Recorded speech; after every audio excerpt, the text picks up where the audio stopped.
Pues muy buenos días, Luis. Bienvenido al programa. Encantadísimo de que estés aquí, porque sé que estás viviendo una situación un poco complicada y me parece increíble poder tener hoy en día una persona como tú aquí en el programa.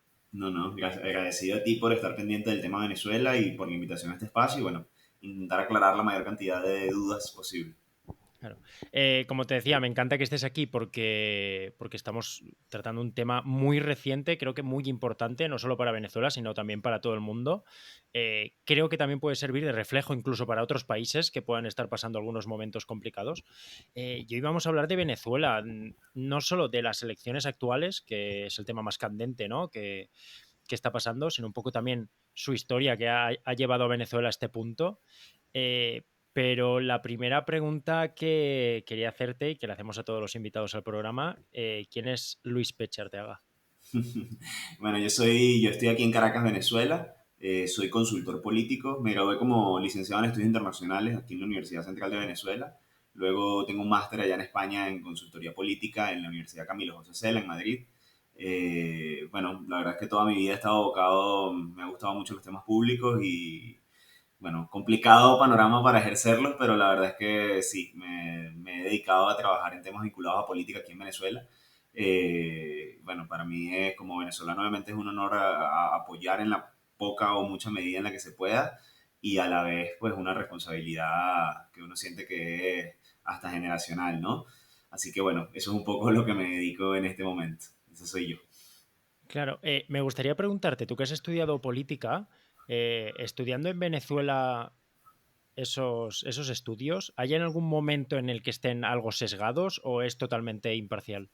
Mira, la universidad pública en Venezuela ha sufrido sistemáticamente de ataques por parte del gobierno actual. Básicamente la política de Estado con relación a la universidad fue asfixia presupuestaria. Mientras la Claro. universidad se le prohibía, yo estudié, la Universidad Central es pública, y se le prohíbe en buena medida conseguir sus propios fondos. ¿Por qué? Porque es subsidiada por el Estado. Todos los hechos de hiperinflación, crisis económica, debacle económica del país, evidentemente afectaron esa asignación presupuestaria a la universidad y se fue generando una merma en docencia, investigación, en todas las áreas del conocimiento, ¿no? Sin embargo, creo que en muy buena medida la universidad se ha sostenido por sus docentes, por los profesores que han decidido, bueno, pues, cobrando al mes 30, $40 de salario, siguen ejerciendo la docencia allá aquí en Caracas y bueno, nada, obviamente es un gesto que les honra mucho, pero yo estoy muy contento por la educación que recibí, que puede estar desactualizada en ciertas cosas, que pueden faltarle cosas porque nos hemos quedado retrasados con relación a muchas partes del mundo en ciertos aspectos, pero no puedo quejarme. Bueno, evidentemente, como en toda universidad, hay sesgos según algunos profesores que tienen su ideología marcada y demás, pero eso no priva que yo siento que he recibido una muy buena educación que me preparó para el futuro. Luego, cuando hice el posgrado en la Camilo José Cela, por ejemplo, no sentí que tuviese alguna desventaja con el resto de compañeros que también lo estaban cursando, así que tengo mucho agradecimiento hacia la universidad pública con todas sus limitaciones y ha podido resistir los embates de un sistema que ha querido doblegarlo. Claro, qué bueno. Sí que es verdad que por suerte suelen ser las universidades, ¿no? Las que suelen resistir esos golpes de la política o los cambios ideológicos. Por suerte las universidades se mantienen ahí en un pensamiento un poco más crítico. Has mencionado el tema de los dólares mensuales. ¿Cuál suele ser el salario, digamos, medio en Venezuela? Mira, esa es una pregunta dificilísima de contestar. Yo no soy economista, te voy a dar como mi visión lo más traducida posible. En Venezuela el salario mínimo por ley es de $4 al mes, o sea, el que está escrito en la ley. Es un equivalente, son 130 bolívares. El dólar está en este momento alrededor de los 40 bolívares por dólar. Entonces son entre 3 y $4 el salario por ley. Eso lo han hecho porque se supone que ahí están atados ciertos beneficios laborales, bonos, cosas que están vinculadas al salario, ¿no? Maduro, su política económica ha sido generar un sistema paralelo de bonos que son asignados a través de una página estatal en la cual la gente se registró y con eso digamos que se pueden redondear entre unos $100 al mes puede ser más o menos lo que recibe una persona en equivalente por su trabajo. Es una cifra muy baja, tomando en cuenta también el costo de vida en Venezuela que ha aumentado exponencialmente. ¿Cómo hacen los venezolanos para vivir? Que normalmente es la pregunta que es subsecuente a esa primera pregunta sobre el salario, teniendo 2 y 3 trabajos. En el caso de Claro. mi generación, los jóvenes, muy buena parte de los jóvenes que yo conozco trabajan online, tienen 2 y 3 trabajos, se rebuscan entre una y otra cosa, venden cosas además de sus trabajos. En el caso de la generación de mis padres, bueno, tal cual, tienen más de un trabajo, se desplazan de un sitio para otro, tienen un trabajo en la mañana y otro en la tarde, eh, cubren 2 o 3 turnos dependiendo de lo que puedan, lo que les dé. Han habido, digamos, pequeñas fuentes de generación de trabajo que han ayudado mucho, como estas apps tipo Uber, sí, aquí en Venezuela hay 2 marcas principales de taxis, mototaxis, deliveries de comida, ese tipo de cosas que han generado ciertas fuentes de trabajo y de ingresos adicionales a muchos venezolanos que, digamos, salen de su trabajo y hacen de taxistas, hacen de repartidores de comida, etcétera, etcétera, etcétera, y con eso, digamos que traducen para poder llevar el pan a la casa, como que se llama. Ese es más Claro. o menos un resumen de cómo es la situación laboral económica en Venezuela. Claro, y me imagino que aún así será muy difícil, porque a lo mejor para subsistir una persona está bien, pero tengamos en cuenta que una casa en la que a lo mejor tienes hijos, ya no solo alimentarlos, sino también tener que pagarles la educación, la sanidad, etcétera, es muy complicado. Sí, sí. Según aquí hay varias organizaciones que miden el tema de la canasta familiar, la canasta básica, o sea, cuánto cuesta mantener una familia. Creo que el último, si mal no recuerdo, el último cálculo mínimo que se tenía era más o menos entre 550 y $600 costaba más llevar el mantenimiento de una familia. Compara lo que te digo con los ingresos que yo te decía que pueden tener un venezolano. Claro, necesitas por lo menos 2 fuentes de ingreso, o sea, Claro, 2 personas laboralmente activas para poder mantener una familia, ¿no? Eh, Muchas personas no llegan a eso y por eso tienen una vida que es bastante complicada.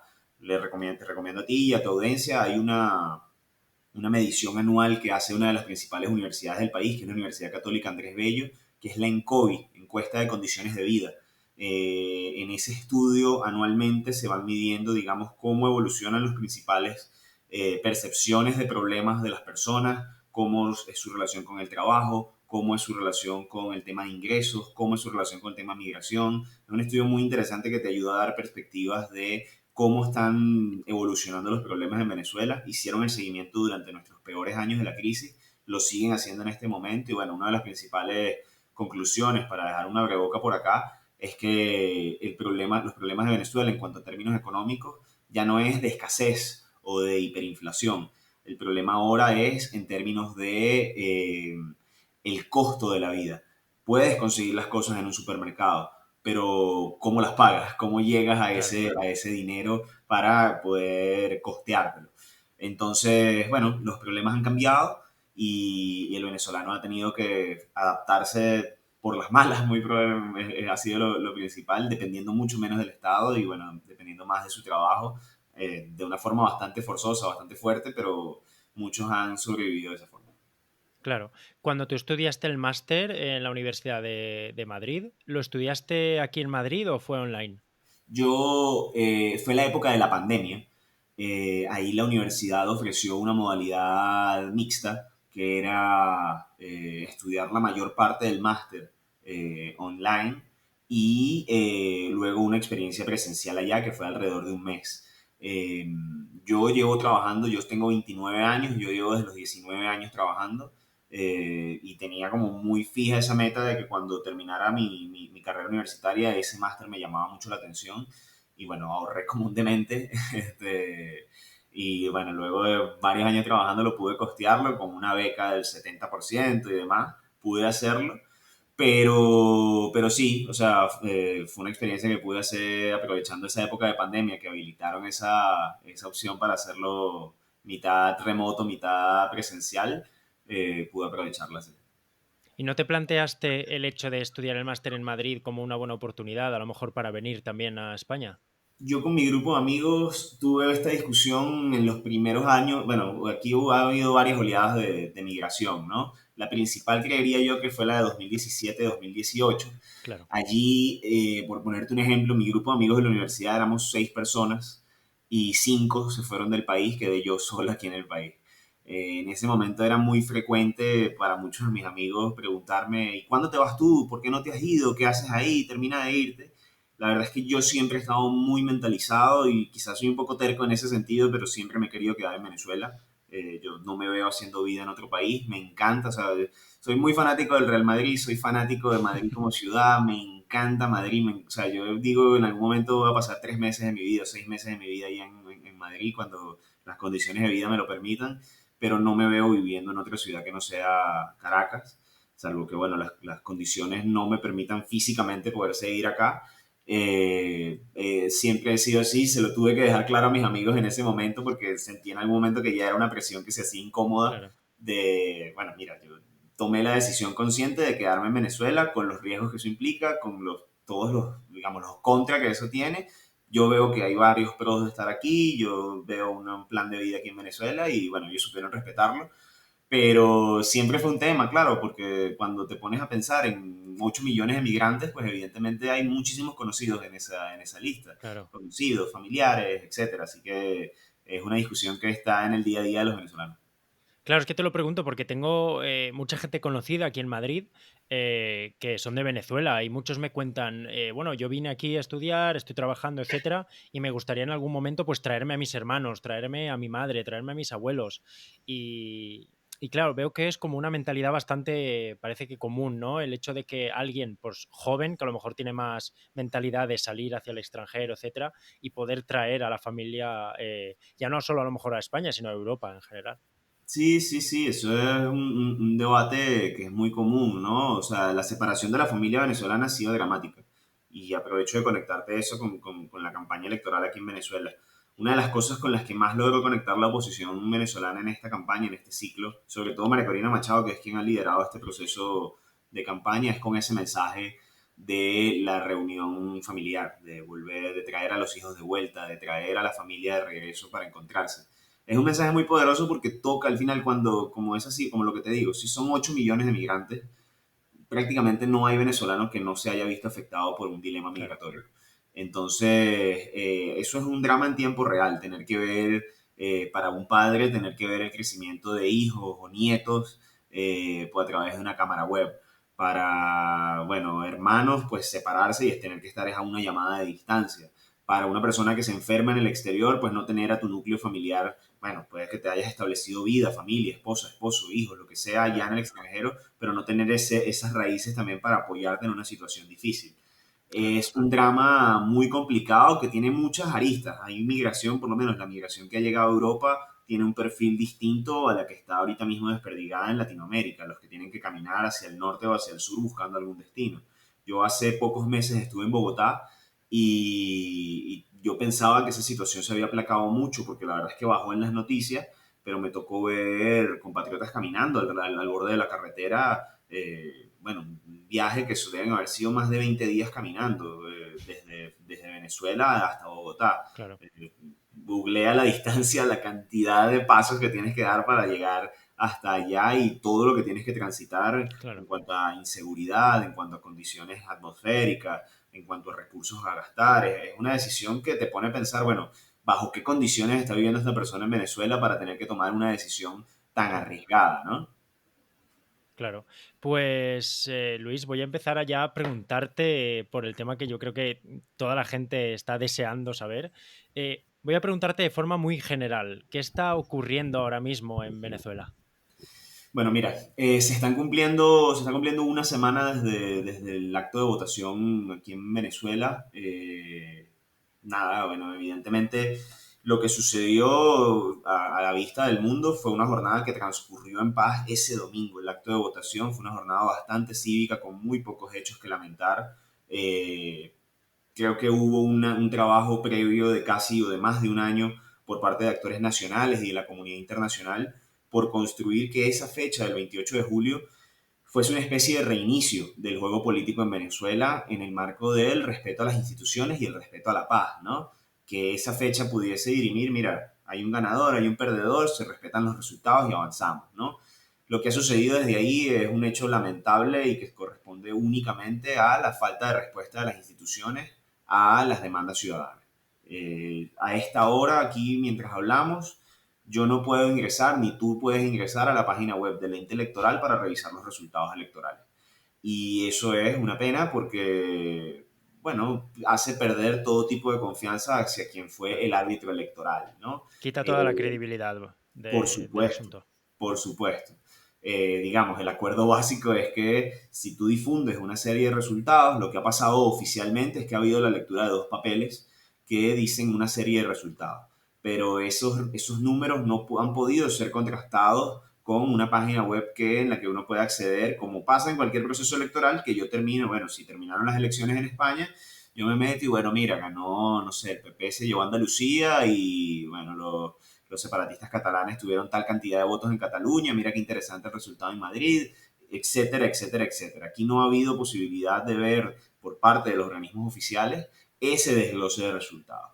¿Qué hizo la oposición? Y que lo cual digamos que es el game changer, por llamarlo de alguna forma, ese factor que cambió el juego en esta oportunidad.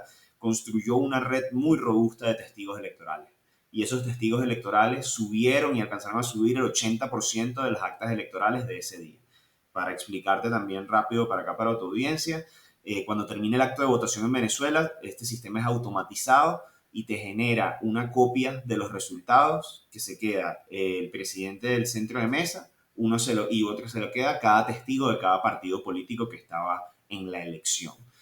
Esas copias son, digamos, el resguardo que tiene la oposición y el gobierno de decir, mira, este fue el resultado en el centro A, en el centro B, en el centro C, y así con cada uno de todos los centros de votación del país. La oposición, pese a que el chavismo en esa noche del domingo intentó obstaculizar la recopilación de esas actas electorales, logró conseguir el 80% de esas actas y las subió a internet para garantizar la transparencia, para decir, mira, estos son los resultados que nosotros tenemos. En esos resultados se ubicó una ventaja de alrededor de 34 puntos porcentuales de Edmundo González, el candidato opositor, sobre Nicolás Maduro. Esa prueba no ha podido ser refutada todavía por el gobierno porque no hay datos para contrastar. Y eso es lo que ha generado, digamos, toda esta crisis política en la cual, bueno, desde una coalición nacional e internacional que está exigiendo la publicación de los resultados electorales.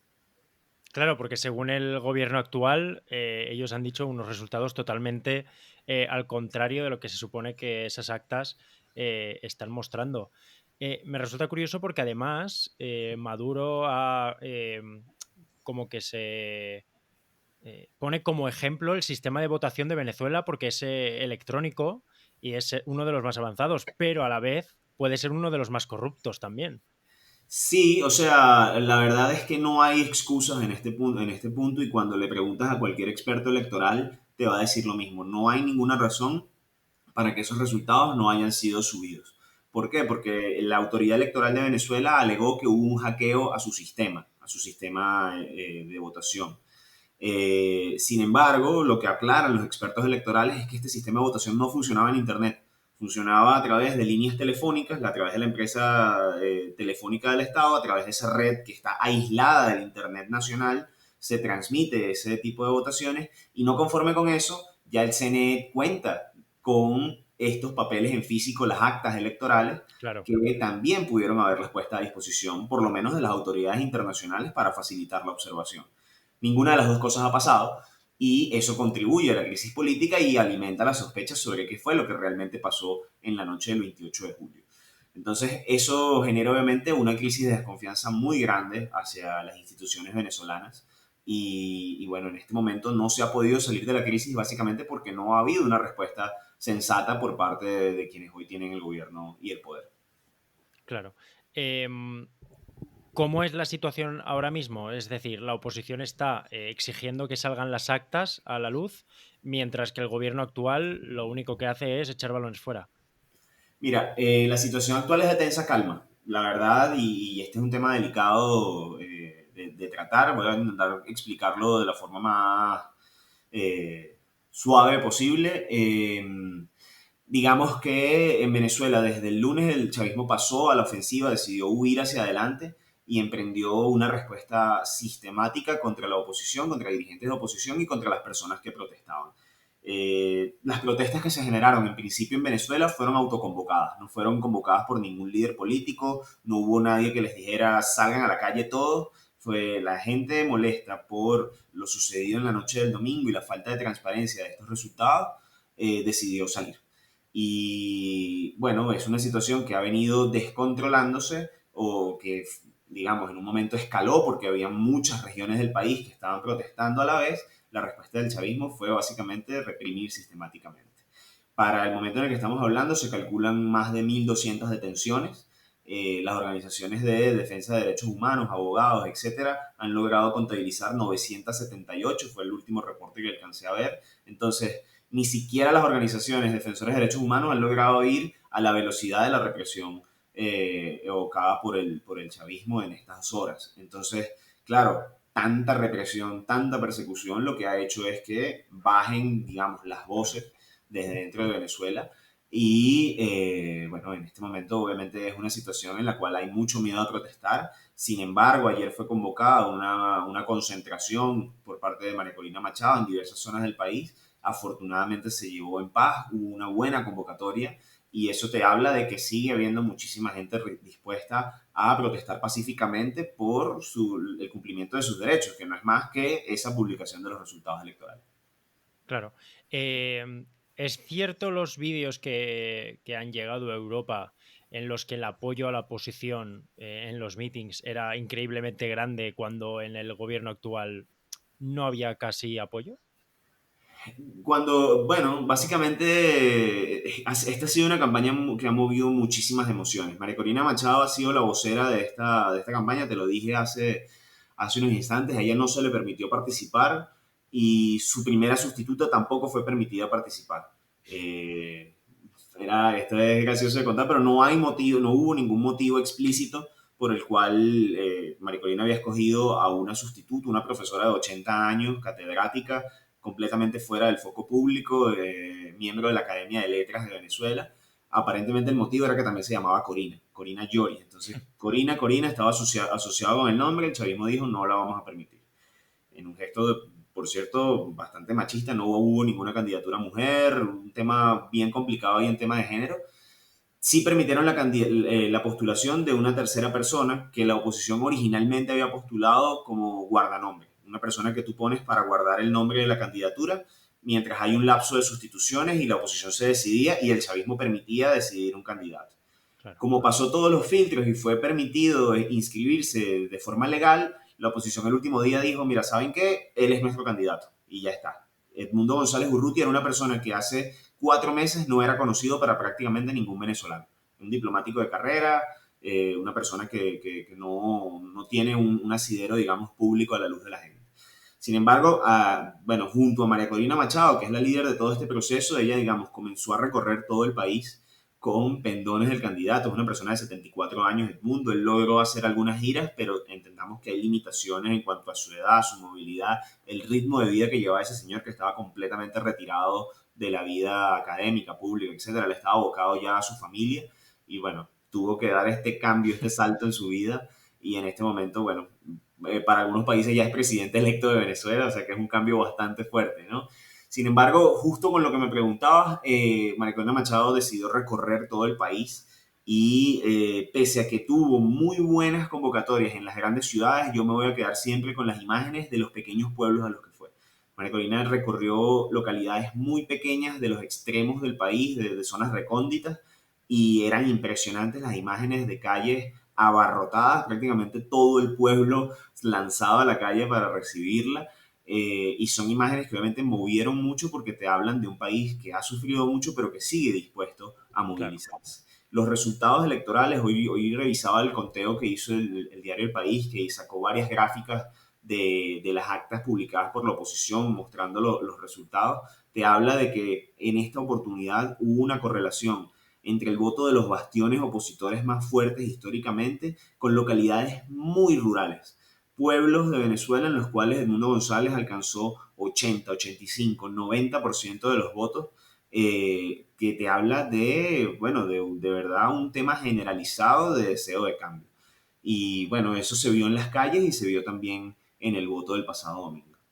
Claro. Me parece muy increíble el hecho de que el chavismo, o en este caso el gobierno actual, pueda poner límites a sus opositores. O sea, que no deje presentarse a cierta gente. ¿Esto por qué pasa? O sea, ¿por qué pueden hacer eso? No, o sea, no sé qué razón Ya, decirte. O sea, a ver, no hay razón legal, esa es la claro. realidad. Aquí en Venezuela hubo un ejemplo, hace un par de años, hubo una elección regional, elecciones de gobernadores y alcaldes, y en el estado donde nació Hugo Chávez ganó un opositor de nombre Freddy Superlano, que por cierto hoy también está privado de libertad, fue detenido esta semana. Él gana las elecciones, él, le permiten inscribirse como candidato, le permiten hacer campaña electoral, le permiten participar en la noche de las elecciones, gana y luego de ganar le anuncian que está inhabilitado políticamente.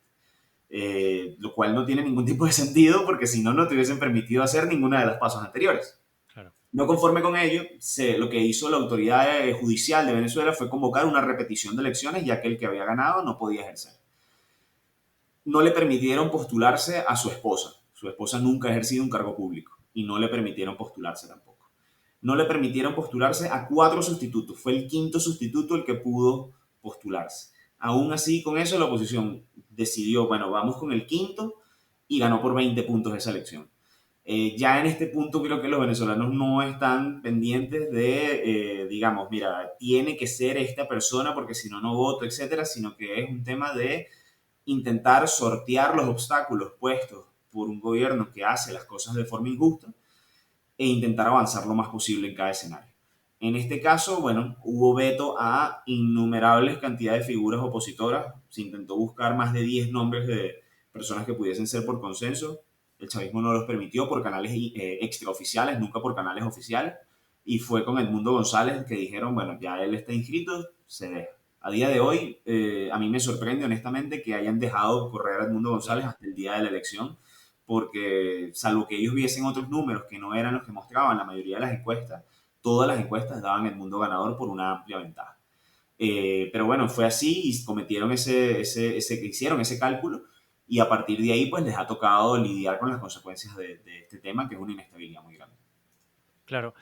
¿Cómo ha sido Venezuela a nivel político históricamente? No, sé que es una pregunta muy amplia, pero desde hace creo que 6 años no había elecciones y creo que había sido muy difícil también poder intentar tenerlas en 2024. Mira, esta va a ser una respuesta. Voy a intentar hacerlo lo más corto posible. La oposición en Venezuela ha intentado todo para provocar un cambio político de una forma pacífica e institucional. En 2013, Maduro gana las elecciones, sus primeras elecciones, a Enrique Capriles por un margen menor, o sea, alrededor de un punto porcentual. Y eso generó una inestabilidad política muy fuerte, pero de la cual pudo sobreponerse. Hay muchas dudas sobre el resultado de esa elección, sin embargo la oposición no logró en aquella oportunidad lo que logró el pasado domingo, que fue mostrar las actas y mostrar las pruebas de cómo se había gestado Claro. su victoria. Capriles Eh, anunció que lo había ganado, pero no logró, digamos, recabar toda esa data, todas esas actas, etc. Perdona que te corte. Para poner a la gente un poco en situación, ¿en Venezuela solamente hay dos partidos fuertes en este caso? Lo que pasa es que, a ver, la oposición está reunida en una plataforma que se llama la Plataforma Unitaria. Esa plataforma tiene partidos desde la izquierda, Bandera Roja es un partido que prácticamente está no socialdemócrata, sino socialista. Está el primer partido socialdemócrata de Venezuela que se llama Acción Democrática. Están partidos socialcristianos como COPEI, están partidos progresistas, liberales, conservadores. Es una gran alianza de todos los partidos políticos opositores congregados en una sola alianza que se llama Plataforma Unitaria Democrática. Esa alianza ha ido contra el Partido Socialista Unido de Venezuela, que es el chavismo. Entonces sí, la mayor, digamos que ha habido unos dos grandes bloques políticos que han venido variando su porcentaje y bueno, en este momento digamos que la oposición organizada es mayoría, ¿no? Claro. Pero sí, están agregados en esas dos partes. La Vale. oposición, luego, para volver aquí al cuento, en 2015 ganó la Asamblea Nacional, ganó el Poder Legislativo con 2/3 de los votos, con 2/3 de los curules de los diputados, es decir, con la mayoría calificada. Y desde entonces se generó un bloqueo institucional a las atribuciones de la Asamblea Nacional. La Asamblea Nacional no pudo pasar prácticamente ninguna ley en su periodo. Fueron 74 sentencias del Tribunal Supremo de Justicia que bloquearon la actuación de la Asamblea Nacional, leyes promulgadas que fueron bloqueadas una tras otra. Y eso, pues, digamos, generó un bloqueo de la vía institucional porque entonces, bueno, ¿por qué si yo estoy eligiendo esto no puede ejercer sus funciones? Eso llevó a un ciclo de protestas muy fuerte en el año 2017. Bueno, más de 100 muertos, miles de detenidos, represión sistemática que en este momento está siendo investigada por la Corte Penal Internacional. Un ciclo muy doloroso para los venezolanos. En 2018 fueron nuestras últimas elecciones presidenciales. Antes de ese proceso hubo un proceso de elecciones regionales en la cual por primera vez la oposición demostró un fraude en el conteo de votos. Un gobernador de nombre Andrés Velázquez, que ganó un estado en Venezuela, demostró con actas que él había ganado las elecciones y se las habían robado. Y el chavismo no reconoció nunca esto y le dio el poder al que perdió, el gobernador Claro, chavista. digamos que es el mismo ejemplo, o sea, él pudo con las actas demostrar lo que había Demostrar. salido. Exactamente. Ante ello, la respuesta de la oposición fue decir, mira, no hay condiciones para participar en el proceso de elecciones presidenciales, no las hubo, y estas elecciones no cuentan con carácter transparente, y a partir de ahí se genera todo este tema del reconocimiento y la gran campaña de presión que hubo desde el año 2019 con Guaidó. Sí, probablemente recuerdan ese nombre de tu audiencia, de las personas que Sí, escuchen. Él era un diputado, presidente de la Asamblea Nacional para ese año 2019, a quien, ante la falta del Poder Ejecutivo, buena parte de la comunidad internacional comienza a reconocer como la única autoridad electa que pueden reconocer como presidente.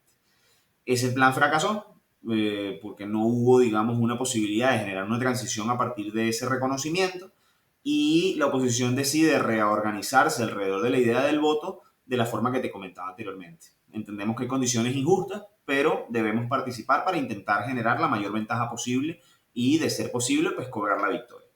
Todo eso nos lleva a este punto en el cual estamos, donde se generó un proceso de primarias que ganó María Corina Machado con el 93% de los votos, prácticamente una victoria unánime en ese proceso de primaria, sí. y a partir de ahí se genera su inhabilitación, la inhabilitación de su sustituta, bueno, digamos, llamarlo el permiso a Edmundo González para participar, y este punto en el cual llegamos, donde, bueno, la oposición parece tener por primera vez pruebas irrefutables de que ganó la elección presidencial y el chavismo se atornilla y digamos, se mantiene de la forma que puede en el poder. Claro. Por ejemplo, ¿qué implica que algunos países, como por ejemplo Estados Unidos, que suele ser conocido como el país, el presidente del mundo, ¿no? Valore a Edmundo como el presidente de Venezuela. Mira, leía que hay dos enfoques ahorita mismo en cuanto a relaciones internacionales sobre cómo actuar en este caso. Estados Unidos tiene un enfoque que es de presionar lo más posible, tomando en cuenta que ya se tiene la victoria y decir, mira, él es el presidente electo, vamos a reconocerlo y a partir de ahí generar presión. Hay otro enfoque que es el que comparten los aliados históricos del chavismo, como Lula da Silva en Brasil, Gustavo Petro en Colombia, Andrés Manuel López Obrador en México, que dicen, vamos a intentar aprovechar esta coyuntura para intentar buscarle una salida negociada al chavismo. En este momento la batuta la tienen los aliados de Chávez. Estados Unidos ha decidido, digamos, bajar un poco la guardia y dejarle esta negociación de alto nivel que calificaban de hecho en un medio como la mayor negociación política de lo que va a decirlo, para básicamente dejarle esta negociación a estos aliados históricos y ver si hay una negociación con dos grandes puntos. El primero, el reconocimiento de los resultados electorales luego de una auditoría que se lleve a cabo con observadores internacionales independientes. El segundo, una especie de amnistía para el perdedor, garantías de no persecución, garantías de no venganza, etcétera, hacia quien pierda y una especie de gran amnistía para poder avanzar como país. Es una situación bastante complicada de sobrellevar. En teoría, estos mandatarios dieron una semana para ver si sus gestiones pueden avanzar. Para mañana, según se ha filtrado en prensa, hay una reunión planteada entre estos tres presidentes y Nicolás Maduro. Luego, en teoría, la intención de ellos es reunirse con Edmundo González, el candidato opositor, y a partir de ahí intentar ver si se puede generar una negociación bilateral en muy corto tiempo entre Edmundo y Maduro. como ves, es un juego complejísimo, pero bueno, está en pleno desarrollo y mientras tú y yo estamos hablando en este momento hay cosas que están pasando. Claro, sí. Es que, claro, es muy fuerte porque yo creo que lo que están intentando, como tú dices, los amigos del chavismo, ¿no? Es como cuando te reúnes con un amigo y le dices, oye, basta ya, sal ahora que puedes y no llegues tan lejos. Pero sí que es verdad que creo que Nicolás Maduro, y también por la forma en la que puede llegar a ser, creo que querrá llegar hasta el final, sea cuales sean las consecuencias. Bueno, sí, hasta ahora ha sido la intención de lo que han manifestado y ese sería un escenario muy complicado para Venezuela, Claro, porque significaría que ya el chavismo no es un movimiento que se sostiene con votos, sino a través de la fuerza, ¿no? claro, Y es un escenario muy complicado para, bueno, desde opositores, pero para el propio chavismo, para el país en general, ¿no? Porque solamente se pudiesen ver consecuencias negativas a ello, ¿no? claro, Entonces, es una situación lamentable, complicada, que nos habla de, bueno, una política, digamos, que no está respondiendo a través de canales institucionales para atender las demandas ciudadanas, sino de, bueno, básicamente una política represora, de la cual de verdad tengo más incertidumbre que certeza sobre cuál va a ser el futuro político si se avanza por esa vía, ¿no? Es muy difícil plantear escenarios a futuro en este escenario. claro. ¿Cómo puede ser la opción B en el caso de que no salga bien con los aliados del chavismo? Pues lo que te comentaba, a nivel político e institucional, ¿qué pueden hacer los demás países para ayudar, en este caso, a Venezuela? Es complicado. Honestamente, creo que en este momento los canales de presión diplomática son los que se han intentado para, bueno, hacer entrar en razón sobre una realidad palpable que es, bueno, respeto de los resultados del domingo pasado, ¿no?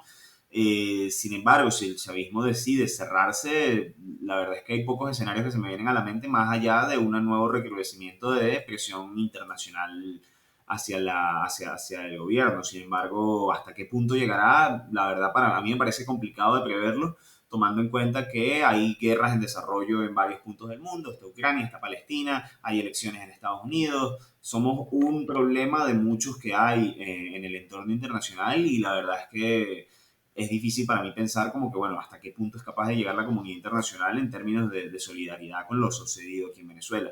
Pero es una situación muy complicada y bueno, lo ideal sería esperar a que haya un canal de negociación que pueda darle respuesta a la gente. Claro. ¿Cómo se ve en Venezuela o, por ejemplo, una persona como tú que ha estudiado políticas? Te voy a hablar de España porque porque conozco más a la gente, pero seguramente esté pasando de otros países, de otros políticos.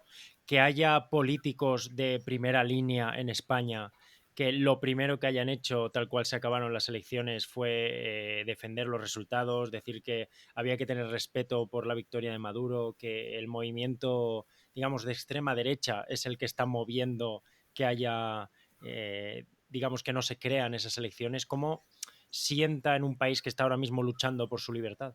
No, pues obviamente es una muestra que duele mucho, primero que nada porque te habla de solidaridades automáticas por temas ideológicos, ¿no? Y no Claro, de causas como democracia, ¿no? Y creo que ahí hay una distinción que es importante decir, y es que la coalición de países y de mandatarios que ha pedido saber la verdad sobre lo sucedido el pasado domingo en Venezuela abarca gobiernos de derecha como el de Javier Milei o el de Luis Lacalle Pou en Argentina y Uruguay respectivamente, pero también a socios históricos del chavismo como los que te comentaba.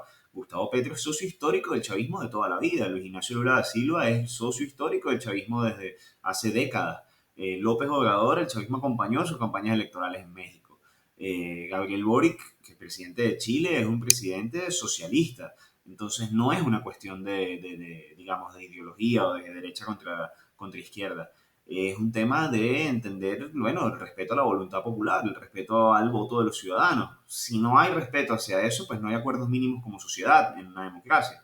Entonces, la verdad es que todo lo que va alrededor de, bueno, esa solidaridad automática y de una vez ya hablar de una campaña de la extrema derecha para alterar los resultados, a mí me parece que es una muestra de indolencia y de ignorancia por una parte de lo sucedido, claro.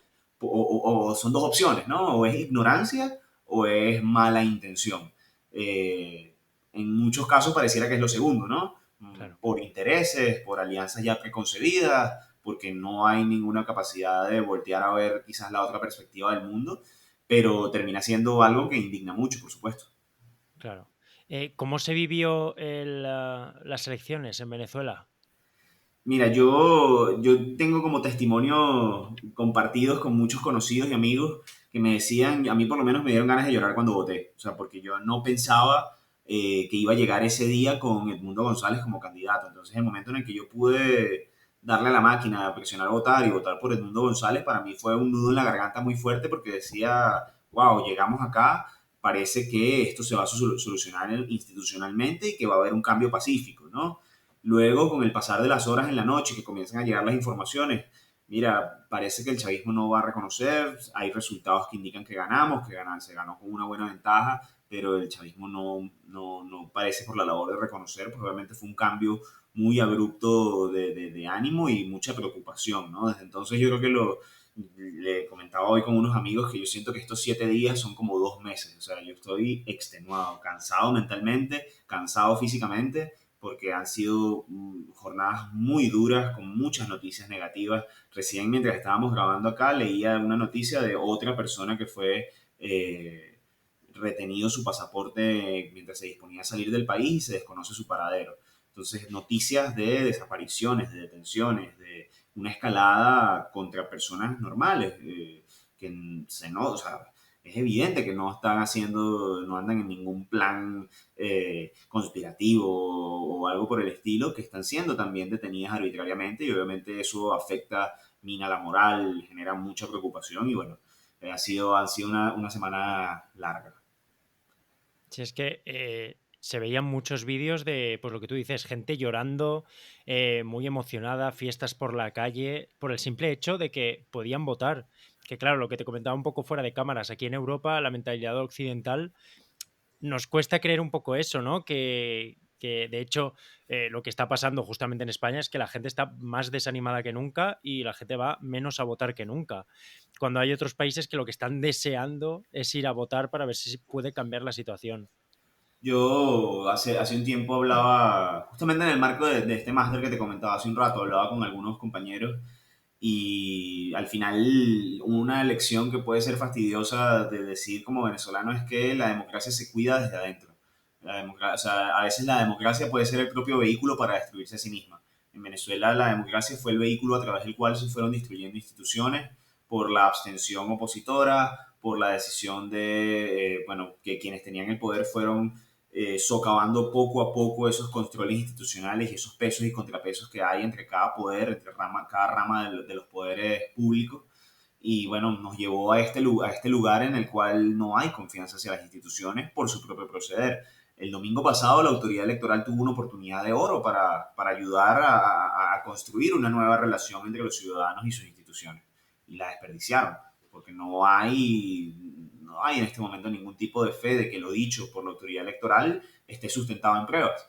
Y bueno, para los hombres, por las personas de ciencia, bueno, lo primero que te dicen, escuchaba hace un rato un video de alguien de base del chavismo que es técnico y que le pedía al presidente Maduro, por favor, muestre las pruebas, porque esto es lo único que nos lleva a la verdad. O sea, nosotros nos sometemos a verdades, a cosas que se puedan sostener con pruebas, no a fantasías, no a temas que no pueden sustentarse. Entonces, bueno, estamos en presencia de dos realidades, una se sustenta y otra no, y bueno, eso nos ha llevado a esta crisis en la que estamos. Claro. ¿Cómo era Venezuela antes de todo lo que vemos ahora? Que ahora también me desmientes tú si es cierto o no. Tema de violencia, inseguridad, pobreza. Porque, por ejemplo, yo tengo un compañero de trabajo que hizo su luna de miel en Venezuela y me dijo que era un destino turístico en el momento increíble. O sea, que iba mucha gente hacia allí, había muchísimo turismo, estaba súper abierto el país. ¿Por qué ha cambiado tanto el país? Mira, Venezuela es un lugar con una potencialidad para temas tal cual como te decía tu compañero, turísticos, económicos, etcétera, incalculable, ¿no? Venezuela recibió en la primera década de los años 2000 la mayor bonanza petrolera de su historia. Se hablan de 1 millón de millones de dólares, o sea, una cifra que bueno, ahorita la Que teclea, no se pueden escribir, ¿no? 1 millón de millones de dólares fue recibido por ese barril de petróleo que en ese momento estaba alrededor de 160, 170 dólares y Venezuela producía alrededor de 3 millones de barriles al día. Eh, eso es un boom de recursos importantísimo. Y bueno, eso fue dilapidado, eso fue dilapidado de una forma que no hay manera de explicarla. Pero claro, en lo personal yo te debo decir que yo tengo 29 años y 25 de esos años los he vivido en chavismo. Entonces no Claro, conozco un país diferente. No, o sea, digamos, he visto contrastes. He visto esa Venezuela de esa primera década que había muchísimo dinero en la calle y había una especie de euforia colectiva alrededor del dinero, del boom petrolero, etcétera. Y el chavismo se apalancó de ese dinero para ganar popularidad, ganar clientelismo y sostenerse como sistema a través de misiones, planes educativos públicos, se atendieron planes para ciertas clases bajas, etcétera, pero no hubo planes estructurales en pensar al futuro. Y ese declive de país fue un dramático en cuestión de años, ¿no? En cuestión de años vimos pasar de una economía que se mantenía de la forma que podía a la peor crisis inflacionaria de la historia, la mayor crisis migratoria de la historia, niveles de inseguridad, bueno, inmanejables. Y bueno, hemos vivido muchísimos problemas como nación en ese sentido, lo que hizo que, bueno, básicamente la respuesta de muchos fue migrar, salir del país porque las condiciones eran insostenibles. Pero sí, Venezuela tiene, bueno, probablemente habrán escuchado tu audiencia la isla de Margarita, que es una isla que competía con República Dominicana como una de las islas más visitadas del Caribe, que recibía más de 10 vuelos diarios de Miami, aviones de Miami que llegaban con turistas a hacer uso de la isla. Venezuela tiene el archipiélago de Los Roques, que es una de las playas más cristalinas de todo el hemisferio. Venezuela tiene la mayor caída de agua del mundo, el Salto Ángel, que es un lugar turístico por excelencia de turismo de aventura. Y es un país que de verdad tiene muchas potencialidades en ese sentido, pero también ha tenido oportunidades económicas que ha decidido desperdiciar. Entonces, por decisiones oficiales, obvio, gubernamentales. Pero claro, bueno, ese es el panorama de lo que era, digamos, las perspectivas de un país en algún momento. claro. ¿Hasta dónde llegó el punto de la inseguridad en Venezuela? Wow, sí, en cuanto a datos, digamos, duros, había un momento en el que de verdad había una especie de toque de queda tácito en Venezuela, o sea, salir de noche era un desafío, salir sin utilizar, salir utilizando transporte público era un desafío. Eh, Secuestros, extorsiones, robos a mano armada, etcétera, era un tema a la luz del día. La verdad es que sí, sí, sí, era una situación muy complicada. En algún momento el chavismo, recuerdo voceros del chavismo hablar que no era tanto la inseguridad como la percepción de inseguridad. Y fue una respuesta famosísima porque la gente le decía, bueno, esto no es percepción de inseguridad con los crímenes del día, ¿no? Claro, Eh, pero sí, es una situación que paradójicamente ha cambiado. Honestamente, creo que la inseguridad no es uno de los principales problemas en Venezuela en este momento.